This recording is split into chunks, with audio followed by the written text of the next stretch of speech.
guitar people? Welcome to Have Guitar Will Travel, presented by Vintage Guitar Magazine. With your host, me, James Patrick Regan, otherwise known as Jimmy from the Deadlies. And today I'm speaking with three up-and-coming singer-songwriters at the Live in the Vineyard event in Napa, California. Annie Bosko, Ben Gallaher, and Morgan Myles. First up is Annie Bosko, Boskovich, from Ventura, California. She tells us about moving to Nashville before the wave of people that moved to Nashville. And Annie tells us about her Taylor guitar and her Telecaster, both given to her. And she tells us about playing Stagecoach this year for the second time and working with Desmond Child. To find out more about Annie, you can go to her website, anniebosko.com. That's ANNIEBOSKO.com. Please subscribe, like, comment, share, and most of all, review this podcast. I'd really appreciate it. And please support Vintage Guitar Magazine on all the wonderful things they do for us guitar players, because they do so many wonderful things for us guitar players. Here's Annie. So, Annie. Oh, that was quick. Yeah, I know. Wow. How are you? I'm good. How are you? What are you doing here at Live in the Vineyard? I'm performing. Are you really? Yeah. Where are you performing? At Maryville today at 3 p.m. Oh, cool. Yeah, which I'm excited about. It's fun to see all the gorgeous vineyards and wineries. And, man, the setting here is just spectacular. It is. It's a tourist town. It's like Disneyland for adults. It is. It really is. Where are you from? I'm from California. No way. Yeah, so this is cool to be here because I'm from California. So it's fun to come back to my home state. I moved away 18 years ago to Nashville. Okay. To what part of pursue Nashville? the crazy country music dream. I live out in the country near Franklin. Okay. Yeah. Very good. Yeah. And do you go to Lower Broadway very often? I try to avoid Lower Broadway at all costs. That's what everybody says. No, it is fun every once in a while to go down there and play. Like I just recently played an event at Acme on the rooftop, and I think it reminds you. It's like, oh yeah, like this is, people come here from all over the world for country music. And it kind of reminds you what makes Nashville special. Obviously it's changed a lot, but it's great that so many people from all over the world are recognizing country music right now, want to come to Nashville to see the heart of country music. Absolutely. And yeah. So 18 years ago, that's like before the rush. Yeah, I moved there when I was 10. Oh, really? Yeah. Yeah, I did. I moved. I was Nashville before Nashville was cool. Yeah, before the show was on the everybody TV. else. When I moved there, they're like, why are you moving there? I'm like, because it's country music. And I knew I wanted to do country music. And that was where everyone wrote those songs, and that's where people made it happen. Where'd you live here in California? I'm from Ventura County. Okay. Yeah, I was born and raised in Thousand Oaks. Oh, all right. And my dad was a third-generation farmer, produce farmer. Their headquarters is in Oxnard. It's called Boskovich Farms. Yeah, of course. Yeah, and so they farm everywhere from there to Salinas. So, it was fun to grow up, in California, but kind of have that as a background. And I try to explain to people, I'm like, I grew up horseback riding and surfing. It was sort of like an interesting upbringing because I kind of got to do a little bit of everything. When did you start playing guitar? I started playing guitar in high school. So I was a freshman in high school. Is that like 14 or 15 maybe?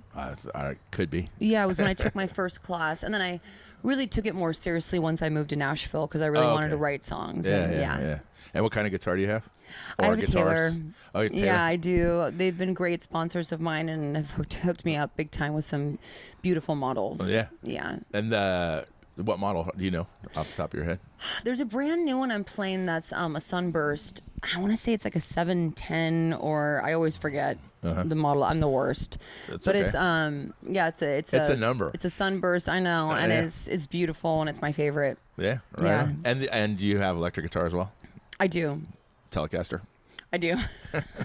How did you know? I was just a wild I just guess. give you that vibe. Yeah, I have a Telecaster that actually I was playing a show in Austin, Texas, and the guy who AJ Vallejo from the Vallejo Brothers was in my band, and I borrowed it for a song, and after the show he said, "Here, it's yours." Oh wow! And he gave it to me, and I'll never forget that. Yeah, that's great. It's still the only electric guitar I play to this day. Do you have like a set band, like a touring band that you go out with? I do. That you go out with all the time? Yeah, we're excited. They're great. We just had a 6-hour rehearsal 2 days ago for Stagecoach. Oh, wow. To make sure everything was like perfectly. Oh, so you're playing Stagecoach. Yeah. Right on. Yeah, I'm excited. Good for you. So excited. Yeah. Is that the first time? This is my second time playing. Okay, great. Yeah, but first time on the main stage. Yeah. So, yeah, that's exciting. That's big time. Mm-hmm. Very good. Yeah. And do they play on your records, or do you have studio musicians do your records? We have studio musicians play on the records, so it's a different band. Usually I kind of try to go with what the producer envisions and the people that they feel the most confident with. Yeah. It'd be fun to bring in my band to actually play on the records in the future, especially once we get like newer material and that we work up together. I'd love to do that. Yeah. Right on. And how many records do you have? I'm putting out my first album ever this fall, but I've released lots of singles throughout the years. Sure. Yeah. And if people want to find you, where do they go? Anywhere online, AnnieBosko.com.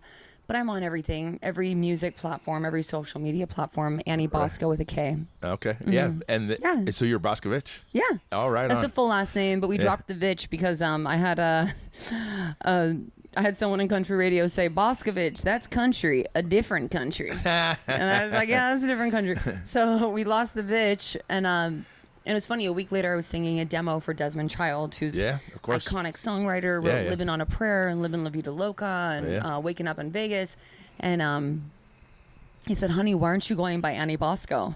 And I said, well, that's just my email, Annie Bosko at AOL. I've had that, since like my AIM back in the day when you'd message people. Sure, of course. And he said, well, Annie Bosko is your name, your stage name. And I was like, okay, yeah. And he said, I've named Bon Jovi and Katy Perry. And I thought he has got a pretty good track record, so I'm going to go with it. Do you have like a cousin that lives in Lodi area that grows grapes? I do, actually, yeah. What's his name? Well, not Lodi, but my uncle, Anton Caratan, is a grape grower in Bakersfield. And yeah. All right. Yeah, right outside of Bakersfield. He's a grape grower. I might, though. I have cousins all over California in the farming industry, yeah. Are you cold? Yeah. Sorry. I didn't realize. It's weird. In Napa, it's good lighting. In Napa, you're either like freezing or you're like, it's like 100 degrees. You know what I mean? Yeah. I don't know. Yeah, we're all over this state for sure. Oh, yeah. We're all over. Us Croatians. We're all over.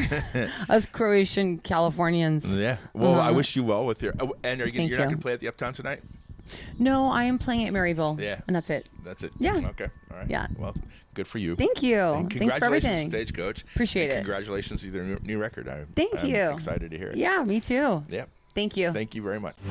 Next up is Ben Gallaher, originally from Harrisburg, Pennsylvania, now living in Nashville. Ben tells us about his Taylor acoustic as well as his Telecasters and his lack of amps. He uses fractals. Ben also tells us about how an Instagram video led to an album deal. You can find out more about Ben at bengallaher.com. That's BenGallaher.com. Here's Ben. Ben, how are you? What's going on, man? Are you excited to be in Napa? Big time. Is it your first time? First time. Yeah. And the first time doing anything for life in the Vineyard? Yes. Yeah. It's awesome, man. Where are you from? Originally Pennsylvania. What part of Pennsylvania? Outside of Harrisburg. I could tell by the accent. Could you? Yeah. A little bit of northern. I've been in Nashville for a long time, but it's still, it's northern. It's hanging on, man. And you perform as solo? I do, yes, sir. Right on. And where are you performing today? We're playing at the main stage tonight. Oh, at Uptown. Yes, sir. Oh, right on. Good for you. I heard it's pretty wild there, man. Yeah. It's a nice place. It's a beautiful Everybody's theater. sipping something. Everybody's sipping some wine. Get to picking and grinning, man. Do you drink? Oh, yeah. I'm more of a whiskey guy myself, but I'm not mad at a little wine. And so what do you play? I'm a guitar player, man. I started playing guitar when I was 6. Okay. What guitar do you got? On acoustic, I'm a Taylor guy. Okay. Which you don't find as much in country. Not they're out there. They're out there, but more a lot of Martins and Gibsons in country. But I've always been a Taylor guy. I play a 2011 514. It's a Koa special edition. Yeah. And the neck is right where it's like when you find that, it's like there it is. I found that Taylors are like pretty consistent, like neck shapes, and they're all set up well at the factory, and so when they show up to you, they're ready to play. Big time, man. They've been good to me, and on electric side, I'm a Fender Tele guy. I mean, do you have a special Tele or? So I got 3. They all have different pickups in them, so I get rotate them out depending on what the song calls for. Sure. I got a 1988 40th anniversary Tele, which is the first year they did custom shop. Number 134 of 300. Yeah. So it's that's a gem. And somebody said, "Oh man, it's such a rare guitar. Like, do you take that out on the road?" And I'm like, Hell yeah, man. Thing's made to be played. Oh yeah, of course. You can't keep it in a closet. Exactly. What are you using for an amp? Man, to be honest, I'm a fractal guy now. Are you really? And I do like pushing air. I mean, there's something about that. But on the road, man, I mean, it's so I mean, I can build everything ahead of time and everything's set up. You know, it's talking to them. My delays are talking. Everything is like right on. Yeah. And the cool thing is, like, in my ears every night on the road, it's literally like I'm playing the record. Because it's the same tones that I played on the record. I'm playing live, so that's pretty cool. That is very cool. But I played a Bad Cat for a long time. The Bad Cat's a great amp. I played a Car for a long time. Another great amp. Yeah, the Slant 6 feet. I don't think they make it anymore, but through a Bogner, and it was like a steamroller coming through, man. Yeah, exactly. They're both. All of those are great amps. And so when did you play guitar in high school, or? Oh yeah, yep. Started playing when I was 6, and mostly self-taught. I had a couple lessons early on, but to be honest, man, it was a God thing. I mean, I felt like from then on, I was here to play country music, and play guitar. Yeah. And so I never had a plan B. I mean, it was always like, this is what I was supposed to do. Right. You know what I mean? Yeah. Yeah. And do you have an album out? We're working on. Yeah, I do. And we're in the middle of finishing up my next album right now. Right on. Great. Not too long ago, I wrote this guitar riff, and I put it on Instagram. I didn't think too much of it, and man, this thing took a whole life of its own. Sure. And blew up to. It was a huge blessing, man. It's like 36 million views, and so all the comments were like, "Well, what's the song title?" Yeah. And there was no song title at that time. It was just a 20-second riff. Yeah. So we're like, well, we have to write something to this. Yeah. But it's so crazy, just a piece of, even though there's no lyric, how just a guitar riff can make you feel something. Oh, yeah. And resonate. Like, all those old rock songs, man, they were born on those guitar riffs. Yes, and they were. In 0.2 seconds, you know exactly what it was because it was riff driven. Yeah. And you don't hear that as much anymore. Yeah. So I'm trying to bring it back. Yeah. How do people find you? They can find me on Instagram at Ben_Gallaher, TikTok, Spell YouTube. Gallaher. Gallaher. No second G. There we go. Well, I wish you well, and I wish you well with the record and playing tonight at the Uptown. Hey, man. Thanks for having me. Yeah, thank you, Ben. Appreciate it. Yep. Last but definitely not least, we have Morgan Myles. Morgan tells us about growing up in Williamsport, Pennsylvania, and she also moved early to Nashville. Morgan tells us about her new album produced by Ross Hogarth, which they worked up partially in Muscle Shoals, Alabama, and she talks about working with guitarists Gary Nichols, Jed Hughes, and David Grissom. Morgan also tells us about her relationship with Taki Beanie Guitars and being on The Voice. And finally, Morgan tells us about playing at the Grand Ole Opry at the Ryman. To find out more about Morgan, check out her website at morganmyleslive.com. That's MorganMyleslive.com. And once again, please subscribe, like, comment, share, and most of all, review this podcast. I'd really appreciate it. And please support Vintage Guitar Magazine for all the wonderful things they do for us guitar players, because they do so many wonderful things for us guitar players. Here's my friend Morgan. So, Morgan. What's going on? How are you? I'm great. How are you? Is this your first time in Napa? It's not my first time. It was definitely my first time for Live in the Vineyard, so that's been fun. Right on. And you play guitar?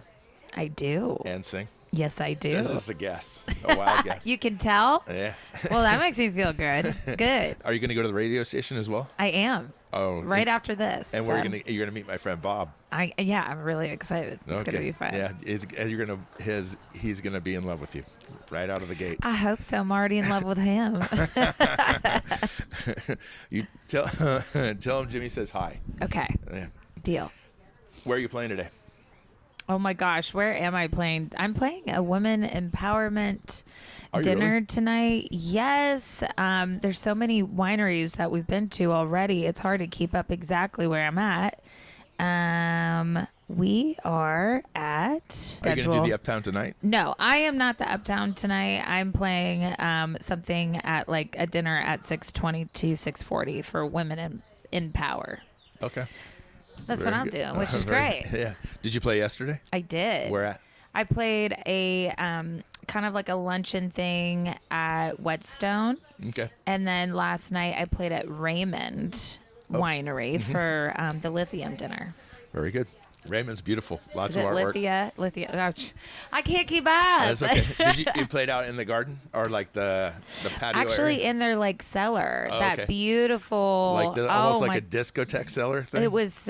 Wait, are you talking about Raymond? Or are you talking Raymond. about? Yeah. Oh, Raymond. We played. Yes, in the cellar. It was cold with all the big, Illuminant tanks Yeah, or whatever. yeah. Yeah, it was wild. So like eccentrically, decorated, and definitely I feel like it's one of a kind in Napa. Oh, where are you from? I'm originally from Pennsylvania, but I've been in Nashville now for 20 years. What part of Pennsylvania? Williamsport. Where's that? It's like central. Like you're 3 hours from New York City. You're 1 hour from like Penn State. So right smack in the center of the state. Okay.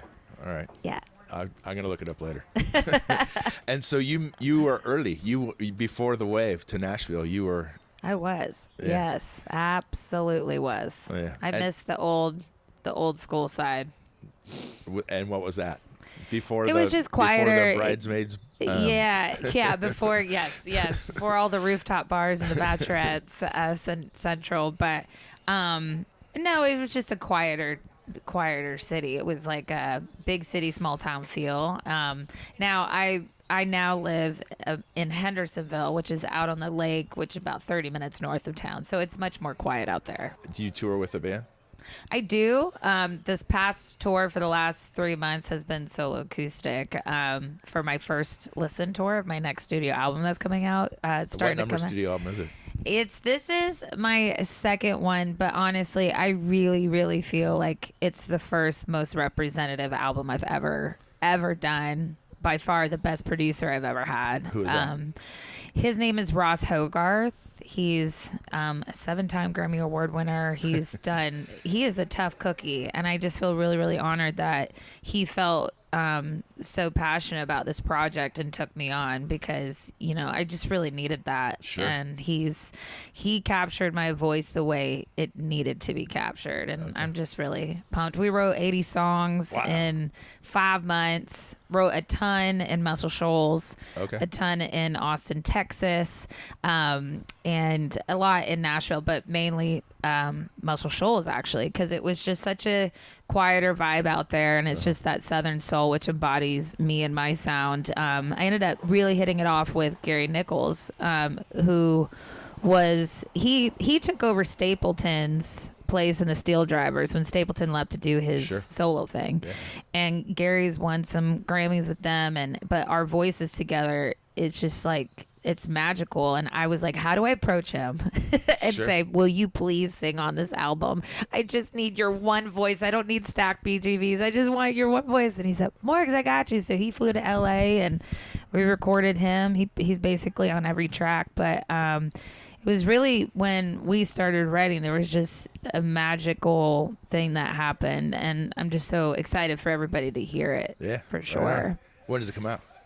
So I haven't announced that yet, but I will say the very first single is coming out at the end of May. So it's finally starting to roll out. So it's honestly been a year and a half in the making. So it's, it takes time, but I want to do it right. And I just really hope people, love it and connect to it. That's the most important thing, because it's truly embodied of faith and perseverance and love and loss. And it's just a really special record to me. Sure. And when you pulled into Muscle Shoals, were you excited or disappointed when you saw that it was in a strip mall? Oh yeah, it was like Fame is just right next to like KFC or something or Pizza Hut.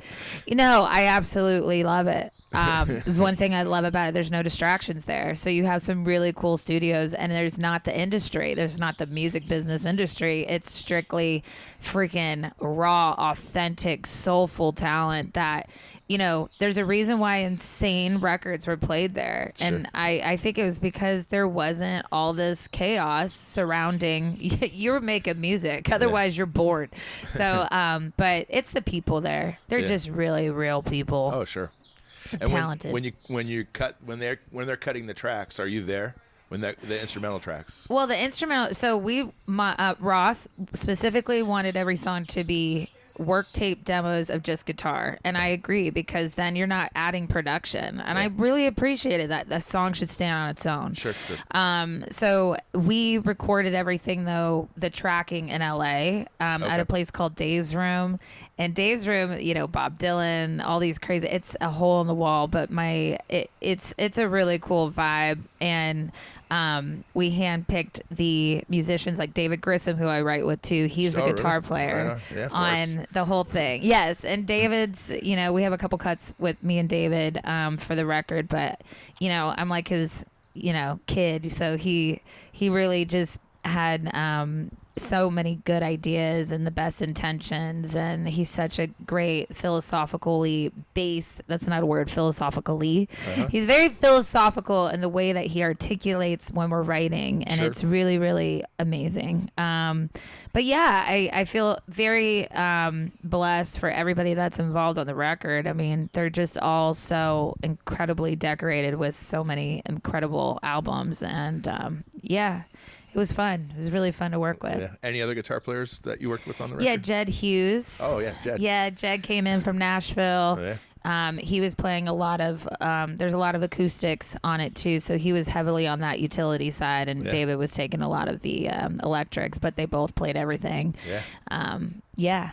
So it was fun. That's great. That's fantastic. And so what kind of guitar do you play? I am sponsored and endorsed by Takamine, and really? I have played that, you know, those guitars since I was probably 20. I remember my my first guitar playing boyfriend ended up buying me that guitar when I was 20, and so like 3 years ago, maybe. yeah, right. And I ended up playing the shit out of that thing, and there was a massive hole, and somebody saw it and actually knew the rep of Takamine, and I was introduced to him, and these guys signed me and gave me these guitars before I was anybody, and they said, you represent what these guitars are for. It's your tool, and you are a work horse, you're a warrior, and it just gives me chills how I felt so honored. That's the only thing in my life that I feel like I hold very dearly on a material level. It's guitars. And so when I was on The Voice 2 years ago, my rep, David, he ended up shipping me 5 guitars. Wow. Just for the show. And then he goes, keep them. And it's just really cool that we have a wonderful relationship, and I love playing those guitars. So anything special, like do they paint them anything special for you, or are they just like regular old guitars? They're you know, I wanted them in different colors, but mainly I like performance guitars. And also, like, I love cedar. I love walnut. The warmer woods go better with, like, my voice. You know, females have a higher tone to their voices naturally. That's a very sexist thing to say. We do. So we, you know, I mainly gravitate more towards those guitars. But yeah, they've given me some dreadnoughts over the year, but very rarely are we busting those out. Okay. So yeah. And do you have electric guitars as well? I only have 2, but I really don't play them. I'm 100%. Yeah, right. Yeah. It's just like I'm always traveling so much. So and typically with the band, I'm the one that's driving all the acoustic rhythm. So your band, they're with you all the time.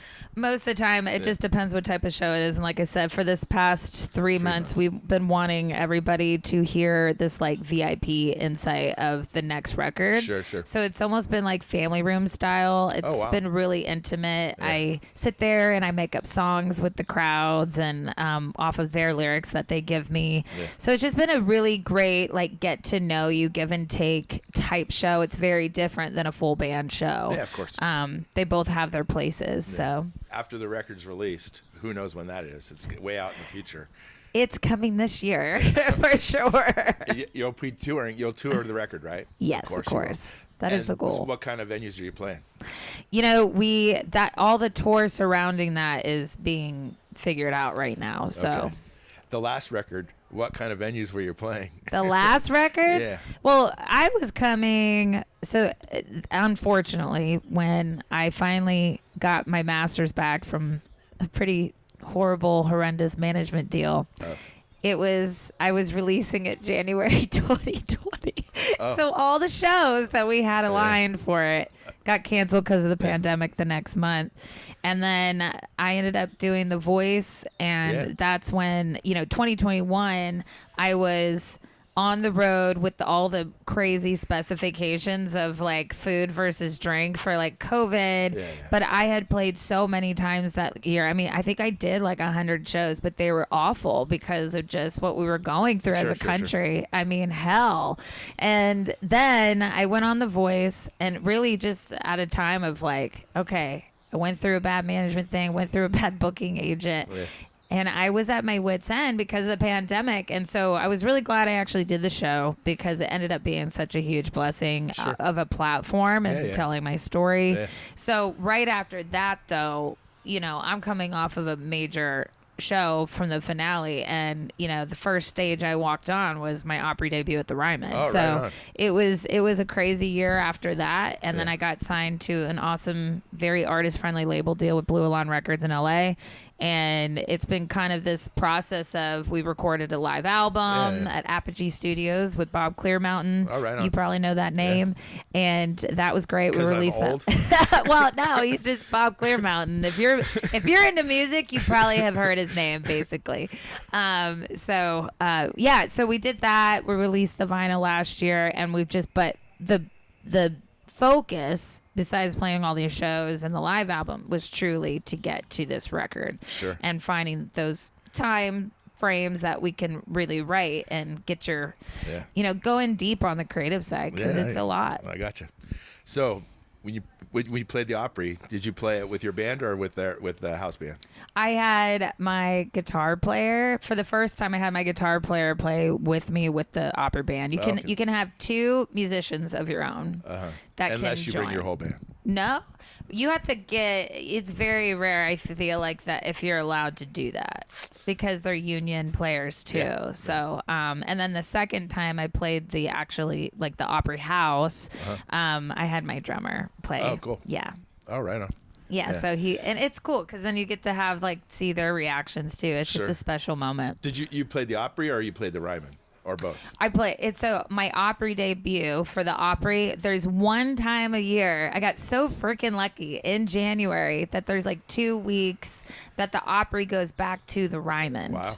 And I think it's either for maintenance of the Opry. I don't know. Okay. It's a special thing. So the original Mother Church, the original Opry, I just got lucky. Yeah. Yeah. I got very lucky. That's it was fantastic. Cool.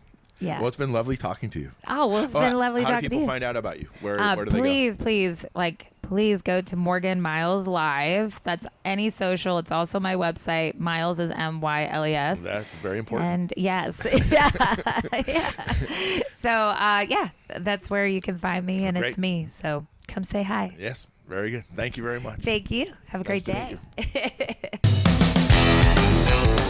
Thanks for listening to Have Guitar Will Travel. You can catch up on all the things I'm doing at thedeadlies.com. And I'm on all the social media platforms as well. And please support Vintage Guitar and all the wonderful things they do, because they do many, many wonderful things for us guitar players. Thanks. Please subscribe. Please tell a friend. And I'll see you guys next week. Bye, guys.